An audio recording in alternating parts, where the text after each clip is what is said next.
Isang tanghaling parang kidlat.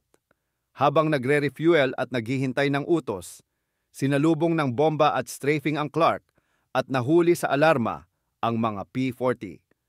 Sa lupa na parang nag-aantabay sa huni ng makina, nakalatag ang Clark Field bilang puso ng himpapawid ng Luzon malalapad na runway. Magkakatabing hangar, rampa kung saan nag-aantay ang mga crew na sanay sa bilis at disiplina. Dito umaabot ang mga B-17 na mahahaba ang pakpak at kayang pumasa ng malalayong lipad. At dito rin nakahanda ang P-40 Warhawks na kilala sa tibay sa dive at bilis sa mababang taas. Sa paligid, tanaw ang kabundukan at kapatagan. Sa malayo, ang araw ng Disyembre ay nagsisimulang umangat na parang normal na umaga.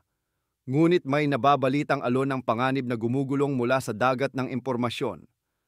Sa mga tanggapan at command post, umiikot ang mga piraso ng balita. May nagyari sa Hawaii, may binanggit ang radyo, may nakaabot na signal mula sa mga telepono ng hukbo. Ang tanong ay hindi kung may panganib, kundi kung kailan at saan ito babagsak. Sa mga unang oras bago magbukang liwayway, naihatid sa Luzon ang ulat ng nangyari sa kabila ng Pasipiko. Ang epekto nito ay parang mabigat na kampana na tumunog sa loob ng Far East Air Force. Itinaas ang antas ng pagbabantay, inihanda ang mga eroplano, at ginawang mas matalas ang pandinig sa bawat tawag mula sa radar at field units. Sa kanlurang baybayin ng Luzon, ang istasyong radar sa iba ay nagsilbing mata na may abot sa malalayong ulap. Sa Clark naman, ang himig ng utos ay handa, ngunit may kasamang pag-iingat. Itataya ba ang mga bombers sa isang agarang hakbang patungong Formosa o maghihintay ng mas malinaw na pahintulot at eksaktong oras?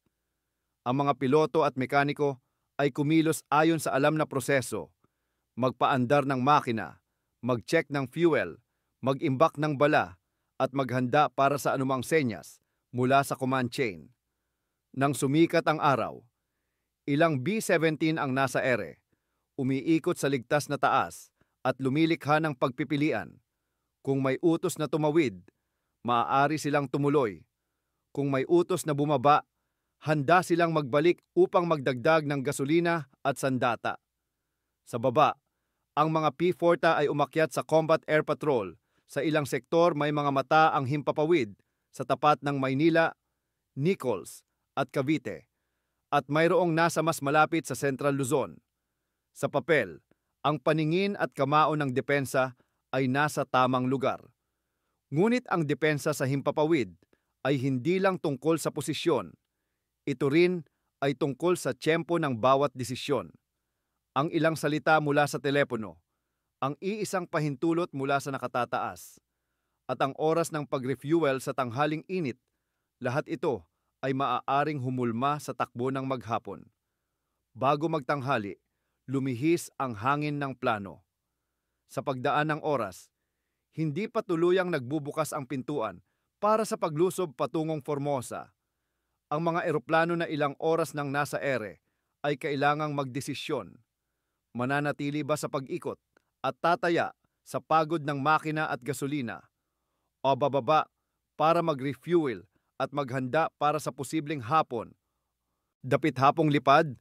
Sa pagitan ng 10:30 at 11:30, dumausdos pabalik ang ilan sa runway.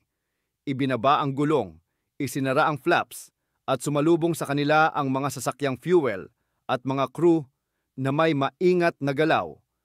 Ang rampa ay napuno ng gawain, hose sa tangke, bala sa bay, mabilis na inspeksyon sa landing gear at control surfaces. Walang sigaw, puro malinaw na linya ng tungkulin, fuel, arm, ready. Sa lupa, ang isang oras ay parang saglit. Sa himpapawid ng digmaan, ang isang oras ay maaaring maging pagitan ng katiyakan at kapahamakan. Bago tayo magpatuloy, kung gusto mong patuloy na makapanood ng mga kwento tungkol sa kung paano lumaban ang Pilipinas at nakamit ang kalayaan, mag-subscribe ka sa channel at i-like at i-hype mo rin ang video para mas makarating ito sa mas maraming taong tulad mo. Sige, tuloy na tayo sa kwento.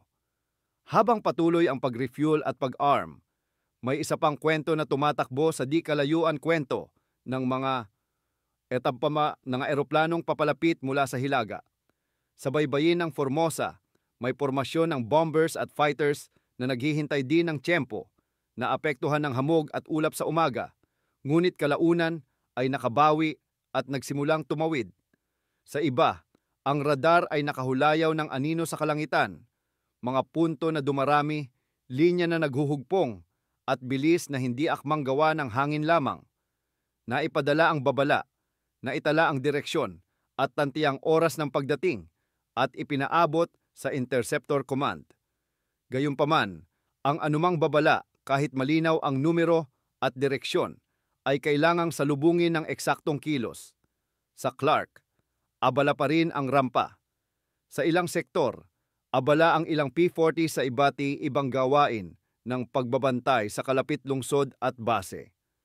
Bandang 11:45 hanggang 12:10, may ilang fighters na muling pinailang lang, samantalang ang ilan ay nasa gitna pa ng pag-arm at pag-refuel.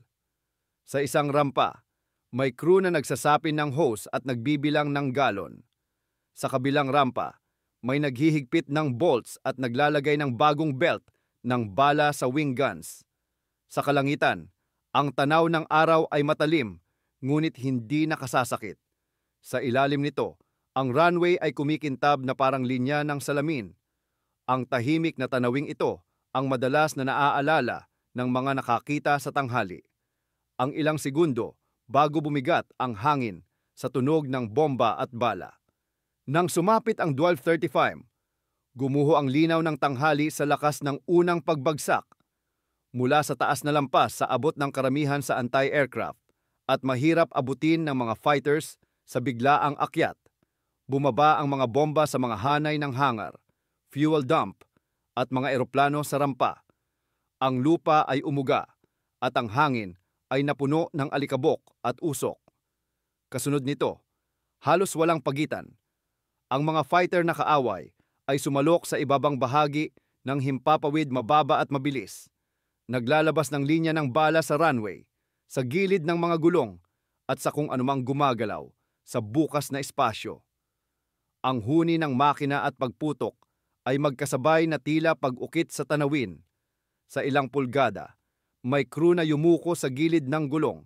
Sa ilang metro, may piloto na may sindi na ang makina, ngunit walang malinaw na take-off clearance.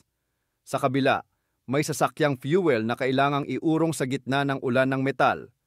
Ang unang 15 minuto ay naging palarawang larawan ng kahinaan kapag hindi magkasabay ang babala at kilos. Mataas ang bombers, mababa ang strafers, at sa gitna, ang rampa na puno ng eroplano, marami ang nakahilera at hawak ng hose. Marami ang hindi pa nailalabas sa dispersal area, at ilan ang nagsisimula pa lang itulak mula sa isang masikip na pwesto. Ang init ng tanghali ay napalitan ng init ng sunog. Nagliyab ang ilang oil dump. Kumalat ang apoy sa sampayan ng tela at kahon ng piyesa. At nagkaroon ng dilaw na usok na parang kurtina sa pagitan ng hangar at runway. Sa ganitong usok, kumikintab ang mga bala ng strafers habang hinahagod ang gilid ng rampa. Kasabay nito, ang iba field ay tinamaan din. Ang istasyong radar ang mata at tenga na nagbibigay ng dagdag minutong abiso ay napuruhan. Ang epekto nito ay hindi lang pagkawala ng makina. Pagkawala ito ng dagdag tanaw sa papalapit na panganib. Sa sistemang ang intercept ay nakadepende sa maagang vector at direksyon. Ang pagkabuwal ng isang radar at ng sarili nitong pursuit squadron ay parang pagkaputol ng ilaw sa control room. Kapag lumiit ang bintana ng abiso, lumiit din ang pagkakataon na habulin sa tamang taas at tamang anggulo ang papasok na kaaway. Sa mismong Clark, may ilang P-40 na nakapag-lift off, ngunit may iba ring naipit sa lupa ng ilang segundo-segundong naging mahal dahil sa bilis ng strafers at sa kalayuan ng altitude ng bombers. Ang P-40 ay matibay sa dive. Mabigat ang suntok pag sumalakay sa ibaba at mahusay sa bilis kapag nasa tamang taas. Ngunit kapag sinesirohan ng bombers na nasa malayo at mataas, kailangan nito ng espasyo at oras para umakyat. Sa tanghaling iyon, ang espasyo at oras ay parehas na mabigat ang presyo. Ilan sa mga nagsubok umangat ay sinalubong ng bala bago pa makahanap ng altitude na ligtas. Ang iba ay naghanap ng puwang sa usok upang makaiwas at muling makuha ang linyang may silbi. Sa lupa, ang mga crew ay naglipat ng posisyon, nagbuhat ng sugatan at nag-ayos ng hose na dapat nang bitawan upang hindi magliyab ang buong rampa. Sa ilang minuto pa, naging malinaw ang pinsalang nagtatambol sa paligid. Ilan sa mahahabang pakpak ng B-17 ang nilamon ng apoy. Ilan ang naputol sa may leading edge at nalugmok na parang higanting dahon sa tabi ng runway.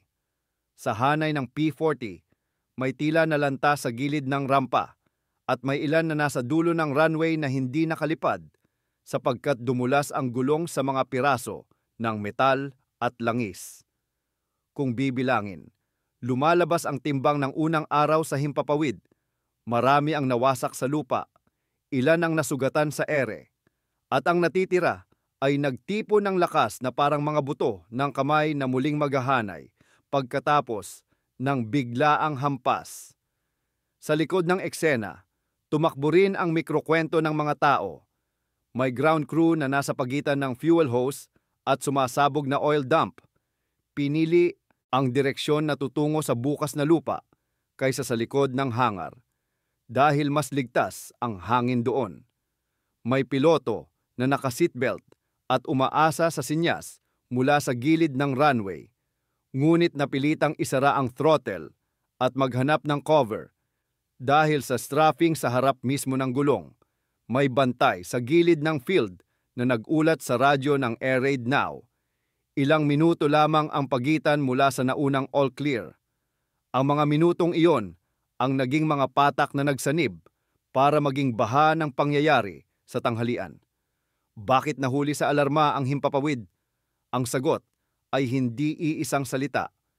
Ito ay isang hanay ng dahilan na magkakaugnay. Una, may pagkaantala sa pahintulot para sa agarang paglusob.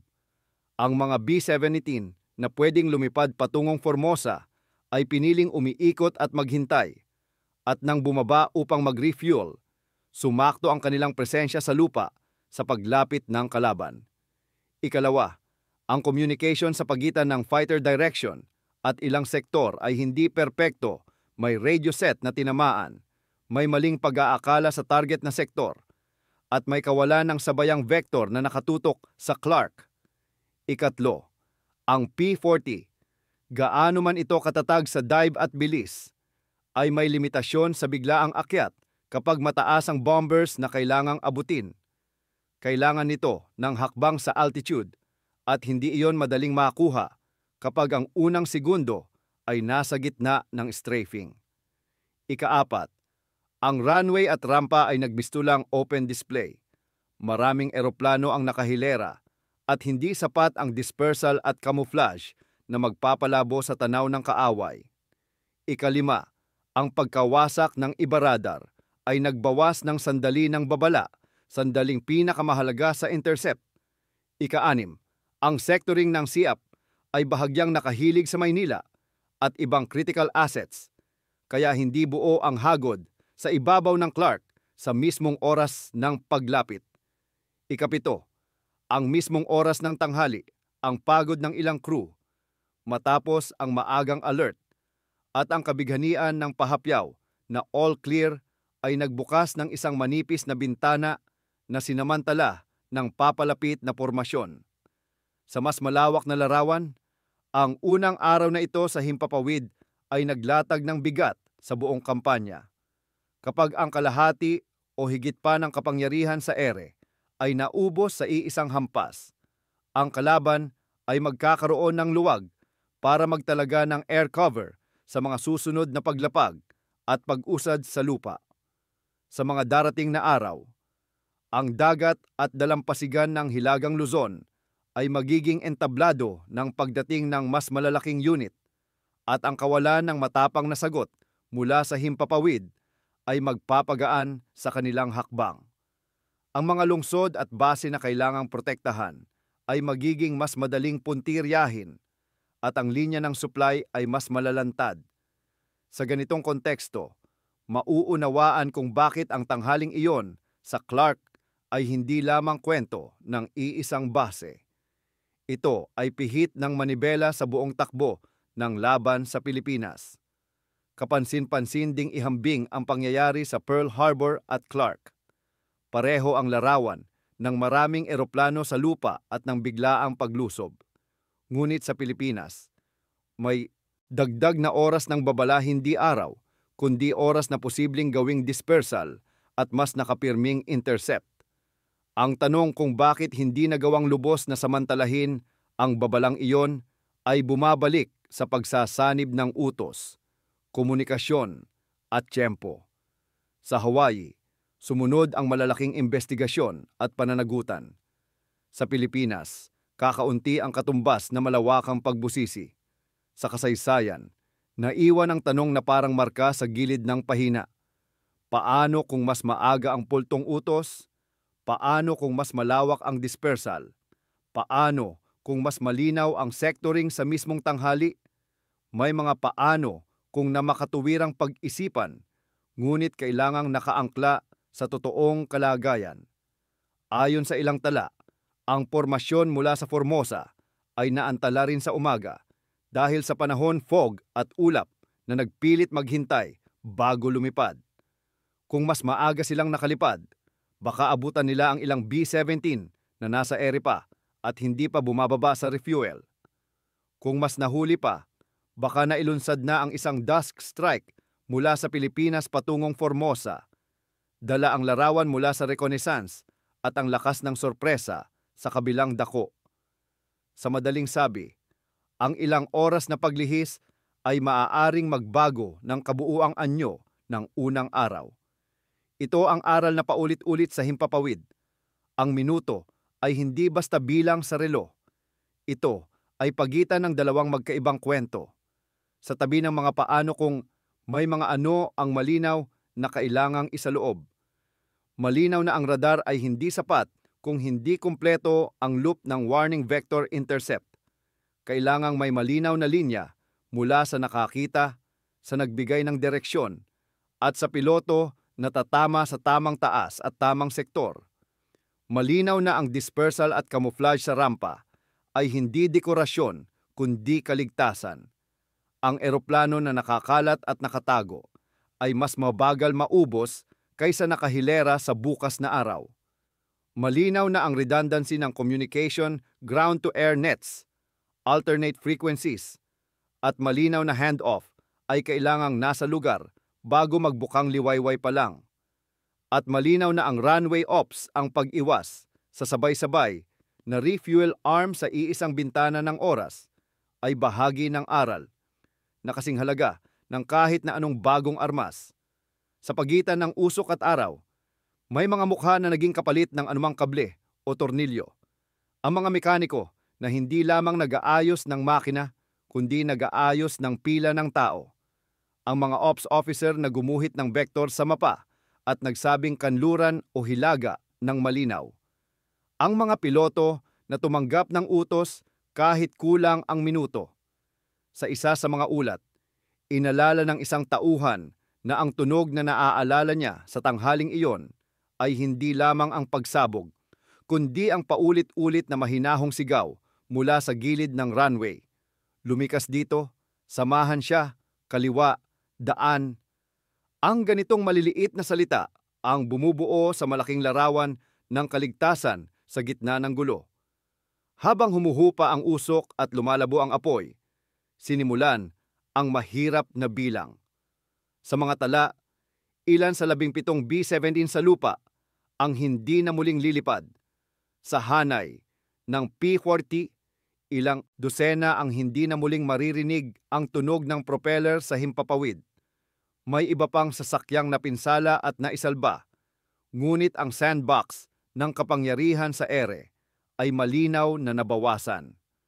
Ang natitirang lakas ay kailangang mailipat mailigpit at muling iayos. Sa mga sumusunod na araw, mapapansin ang paglipat ng sentro ng bigat mula sa pagtatanggol sa himpapawid patungo sa mas mabusising paghahanda sa lupa, mula sa pagtatangkang umayon sa kalaban sa ere patungo sa paghawak ng linya sa lupa. Mahalagang ilagay ang pangyayaring ito sa isang tuwid na linya ng kasaysayan ng Pilipinas. Mula 1896 at 1898 mga taong nagbukas ng malakas na pintuan para sa malayang mithiin hanggang 1941. Ang bansa ay dumaan sa mga alon ng pag-asa at hamon. Ang himpapawid ng Clark sa araw na ito ay naging kulminasyon ng isang bagong uri ng laban na hindi lamang sundalo sa lupa ang bida. Dito, ang ulap at araw ay kasama sa labanan. Ang unang araw na naging mabigat para sa depensa sa himpapawid ay may kapalit na kurot sa puso ng marami, lalo na ng mga pamilyang nakatingin sa langit at nagbibilang ng oras. Ngunit sa bandang dulo ng mahabang taon ng digmaan, ang alaala ng mga pagkukulang at aral ang nagiging pataba ng susunod na henerasyon ng depensa, mas maingat sa timeline, mas masinop sa dispersal, mas matatag sa komunikasyon. Sa huling bahagi ng hapong iyon, bumalik sa runway ang katahimikang hindi lubos na payapa. May usok pa sa ilang bahagi, may langis pa sa gilid ng sementong may guwang, at may mga aninong tumatakbo mula sa isang hangar papunta sa susunod. Ngunit habang bumababa ang araw, nagkakaroon ng ritmo ang mga kamay. May nag-aayos ng natitirang eroplano, may naglilista ng piyesa, may nag-aalaga ng sugatan. Ang kwento ng Clark ay hindi nagtapos sa isang pagsabog.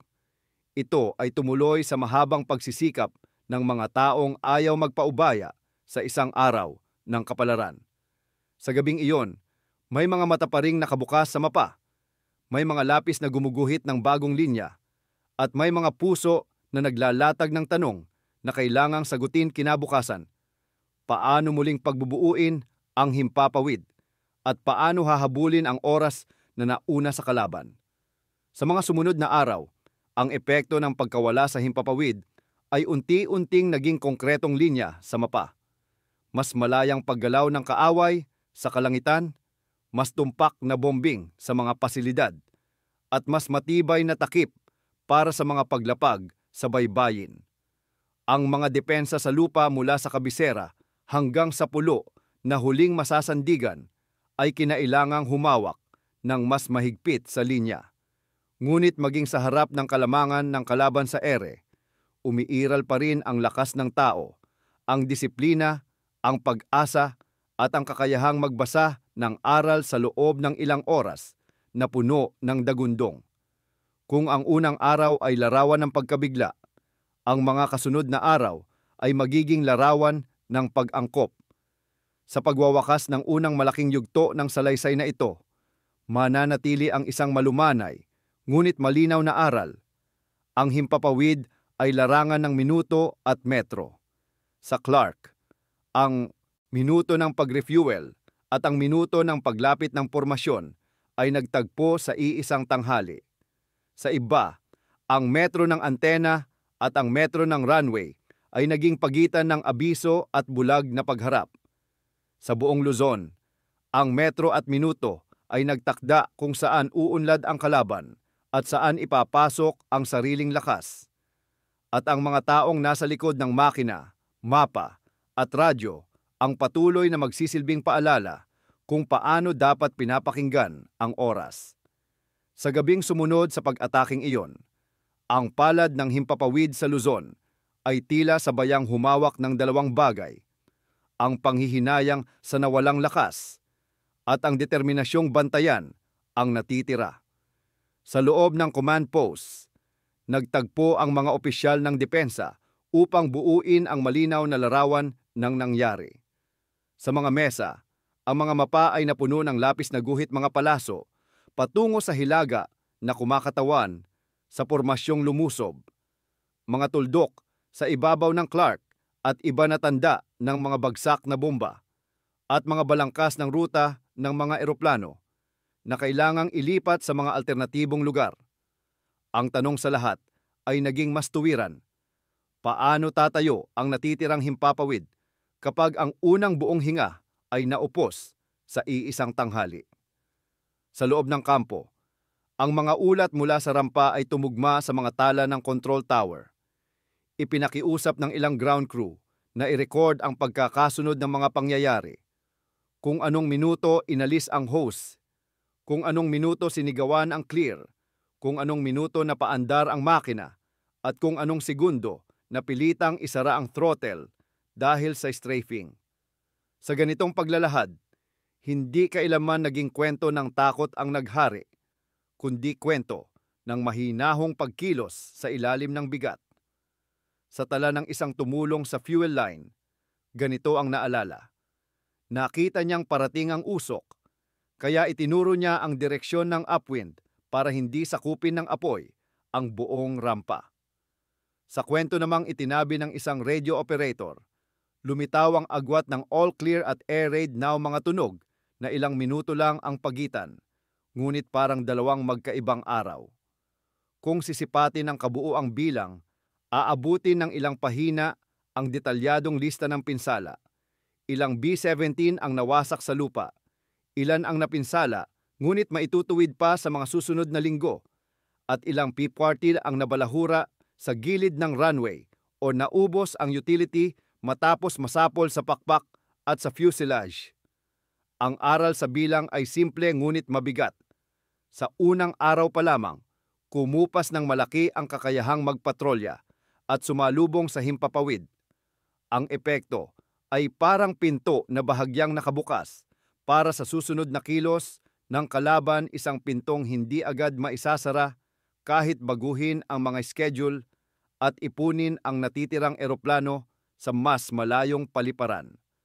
Sa ganitong kalagayan, ang depensa sa lupa at ang pag-ikot ng supply ang kailangang tumanggap ng mas mabigat na responsibilidad.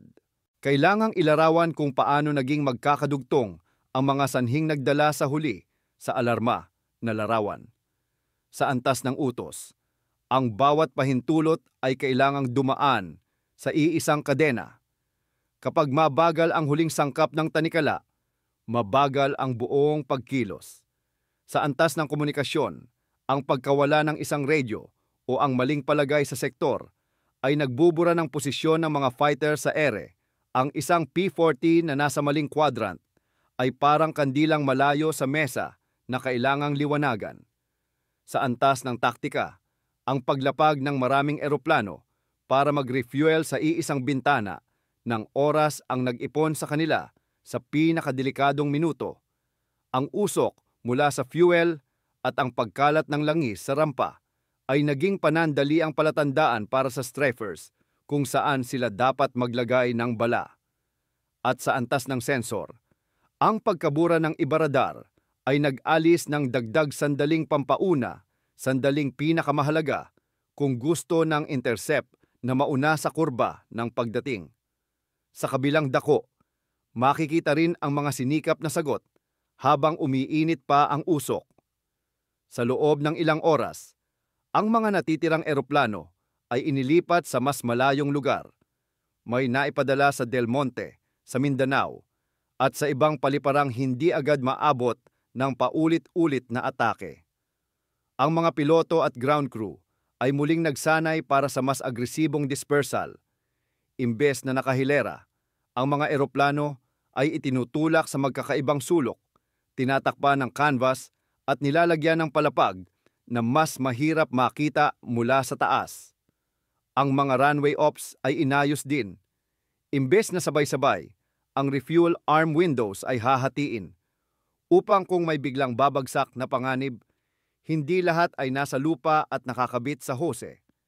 Hindi nito agad na iibalik ang nawalang kapasidad, ngunit gumuhit ito ng bagong ugali, isang disiplina laban sa susunod na sorpresa.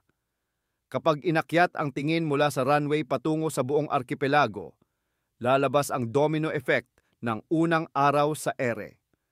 Ang kawalan ng sapat na proteksyon sa himpapawid ay nagbukas ng daan para sa mga paglapag sa hilagang dalampasigan, mga puwersang dumaong sa Lingayen at sa silangang baybayin na may sariling takdang pondo ng air cover. Kapag maluwag ang langit, mas madaling partido ang lupa, kayang tabunan ang mga daungan, kayang guluhin ang supply, at kayang takpan ang pag-usad ng mga kulum. Sa kabisera at karatig base, ang mga susunod na araw ay nakakita ng mga suntok sa pasilidad at munisyon. Sa huli, ang timon ng depensa ay tumungo sa marubdob na paghahawak ng linya sa bataan at pagkapit sa korehidor mga lokal na entabladong inaasahan ng buong bansa habang naglalakbay ang digmaan sa sariling pampang. Ang paghahambing sa Pearl Harbor at Clark ay nagbibigay ng kakaibang lente. Sa Hawaii, biglang paglusob sa liwayway ang umalingawngaw. Sa Pilipinas, may lampas 9 na oras na lumipas mula sa unang balita bago ang tanghaling paglusob. Sa isa, mabilis ang pagdating ng investigasyon at paghahanap ng pananagutan. Sa isa pa, mas payapa ang papel kaunti ang malalaking pagsisiyasat na sumunod. Hindi ito upang paghambingin kung saan mas mabigat ang pangyayari, kundi upang mailahad na ang parehong aral ay umiigting sa magkabilang dagat. Sa himpapawid, ang oras ay sandata. Kapag ang oras ay nasa panig ng nagtatanggol, ang dispersal, intercept, at proteksyon sa lupa ay nakakakuha ng sapat na paghinga. Kapag ang oras ay naubos sa pag-aantay ng pahintulot, ang una at pinakamahalagang hampas ay naibibigay sa naglalakad sa pinto. Mahalaga ring ikabit ang paano kung sa makitid na daang binagtas ng realidad. Kung hindi naantala ng panahon ang pag-alis ng pormasyon sa Formosa, maaaring naabutan nila ang ilang bombers na nasa ere pa mababago ang target set. Mababago ang bilang ng mga sasakyang nasa lupa. Kung mas nahuli naman ang pagdating ng grupo, posibleng nailunsad ang planong Dusk Strike na matagal nang pinag-isipan sa mga mesa ng FIAF. Photo reconnaissance na sinusundan ng bigwas sa mga base ng kaaway bago sumapit ang dilim. Sa dalawang panig ng posibilidad, ang konklusyon ay iisa. Ang linya sa pagitan ng pag-asa at pagkapuruhan ay binubuo ng minuto at ulap mga bagay na madaling sabihing maliit, ngunit sa himpapawid, sila ang pinakamalalaking bato sa daan. Sa paglalatag ng mga aral, kailangan ng wika na kaya ring intindihin ng batang nakikinig sa radyo at ng lolo te lola na nanonood ng dokumentaryo sa hapon. Una, ang radar ay mata, pero hindi sapat ang mata kung walang kamay at paa. Dapat tuwid ang daloy ng babala, direksyon, at paglipad. Ang nakita ng iba ay kailangang maging utos sa interceptor, at ang utos ay kailangang maging kursong eksakto sa piloto. Pangalawa, ang dispersal at pagtatago sa lupa ay parang payong sa biglang ulan. Hindi nito pinapatigil ang ulan, ngunit pinapanatiling tuyo ang piraso ng daang kailangan para makalakad. Pangatlo, ang komunikasyon ay kailangang 2 o 3 ang linya. Kung isa ang maputol, may natitirang dadaanan ang tinig. Pang-apat, ang runway operations ay parang schedule sa palengke. Kapag sabay-sabay ang paghatid ng gulay, masisikip ang kalsada. Kapag hati-hati ang oras, mas mabilis ang agos at mas konti ang masisikip. Sa mga kasunod na linggo, may mga ulat ng P-40 at P-35 na lumilipad pa rin sa piling ng mas malalayong paliparan. Umaambang sumalubong sa mga reconnaissance at bomber mission na paruotit pa rito. Hindi kasing dami tulad noong unang araw, ngunit sapat upang ipakita na ang himpapawid ay hindi tuluyang nawala. Sa Mindanao at iba pang dako, ang mga naisalbang B-17 ay ginamit sa mga misyon na may mas mahabang saklaw mga lipad na minsan ay tumatawid sa gabi upang umiwas sa mga mata ng kalaban. Sa bawat ganitong lipad, kapansin-pansin ang pagbabago sa ugali, mas masinsing pag-check ng oras, mas maingat na pag-iwas sa iisang lugar ng refuel, at mas malinaw na ruta ng pagbalik. Ang aral mula sa Clark ay unti-unting naging ugali, at ang ugali na iyon ay kasing halaga ng kahit anong bagong eroplano. Kung babalikan ang damdaming bumalot sa mga tao, lalabas ang halos hindi nagbabagong tono, payapang determinasyon. Sa isang testimonya ng isang nakaligtas na crew chief, ganito ang naalala sa mga gabing sumunod: "Mas maaga kaming nagtatrabaho kaysa dati. Mas kaunti ang ilaw, mas maliit ang pangaral, pero mas malinaw ang bawat utos." Sa piraso namang naisulat ng isang pilotong nakaiwas sa strafing sa huling segundo, ito ang tinig. Nang lumipad siya sa sumunod na araw, dinala niya ang guro ng tanghaling iyon, ang hindi na kailanman magpapatong ng refuel at arm sa sabay-sabay na silakbo ng araw. Ang ganitong mga salita ay hindi paghuhugas kamay. Ito ay paalala na sa gitna ng bigwas, ang pinakamabisang sandata ay ang pagkatutong hindi gumagawa ng parehong butas sa bangka. Kapag tinahi sa mas mahabang telo ng kasaysayan ng Pilipinas mula sa pagpintig ng rebolusyon noong dulo ng ika-19 na siglo sa deklarasyon ng 1898, sa mga tao ng pagbabago at pangangapa ang Clark Field 1941 ay nakaukit bilang bahagi ng bagong anyo ng pakikibaka. Sa taong iyon, ang ulo ng bansa ay hindi lamang nakatingin sa lupa kundi sa langit, at natutuhang ang kalayaan ay hindi lamang depende sa gusali at tulay, kundi sa oras at abiso. Ang himpapawid ay naging aralin din ng kabataan at matatanda. Kapag may kumakaway na ulap sa hilaga, hindi sapat ang marinig ito. Kailangan ding gumalaw ng sabay ang kamay at paa. Hindi mawawala ang tanong na bumibisita tuwing tinatalakay ang araw na iyon: may mas mabuting hakbang bang maaari sana? Maaring oo sa dispersal, sa comms, sa sectoring. Ngunit may isa pang tanong na mas mabigat at mas kapaki-pakinabang. Paano titiyakin na ang susunod na pagkakataon, kung kailanman tumawid ang panganib, ay darat na ng mas handang himpapawid? Sa sagot na ito, nagkakasundo ang matatanda at mga bata na nakikinig. Dapat maaga ang galaw, malinaw ang salita, at pantay ang hatian ng gawain. Kapag ang mga iyon ay nasa lugar, ang bintana ng sorpresa ay lumiliit, at ang himpapawid ay hindi basta larangan ng kaba, kundi larangan ng tiyak na kilos. Sa gitna ng lahat, makakahanap ng katahimikan ang sinumang tatayo sa gilid ng lumang runway at titingin sa patag na lupang dinumog ng init ng araw. Maaaring wala na roon ang guhit ng gulong na inaapuyan ng strafing, maaaring napalitan na ng bagong sementong makinis, at ng damong berde ang dating bakas ng langis. Ngunit ang hangin na dumadampi sa balat sa hapon ay pareho pa rin, mahinahon, may dalang kabigatan ng alaala, at may paalala na ang mga taong tumayo roon ay nagdala ng kwento ng minuto, ng vektor, at ng pag-asang kahit mabigat ang unang araw, may ikalawa at ikatlong araw na pwedeng paghandaan. Sa ganitong pag-alala, nagiging malinaw ang pangwakas na linya, hindi isang sigaw, kundi isang payapang pahayag na dapat manatili sa isip ng sinumang nagmamahal sa kasaysayan at sa mga aral nito. Sa huli, ang kwentong ito ng Clark Field ay hindi lang tala ng mga numerong nawala at ng mga eroplano na hindi na muling sumigaw sa himpapawid. Ito ay tala ng mga taong humawak sa tungkulin, tumanggap ng aral, at naglakip ng pag-asa sa bawat bagong araw ng digmaan.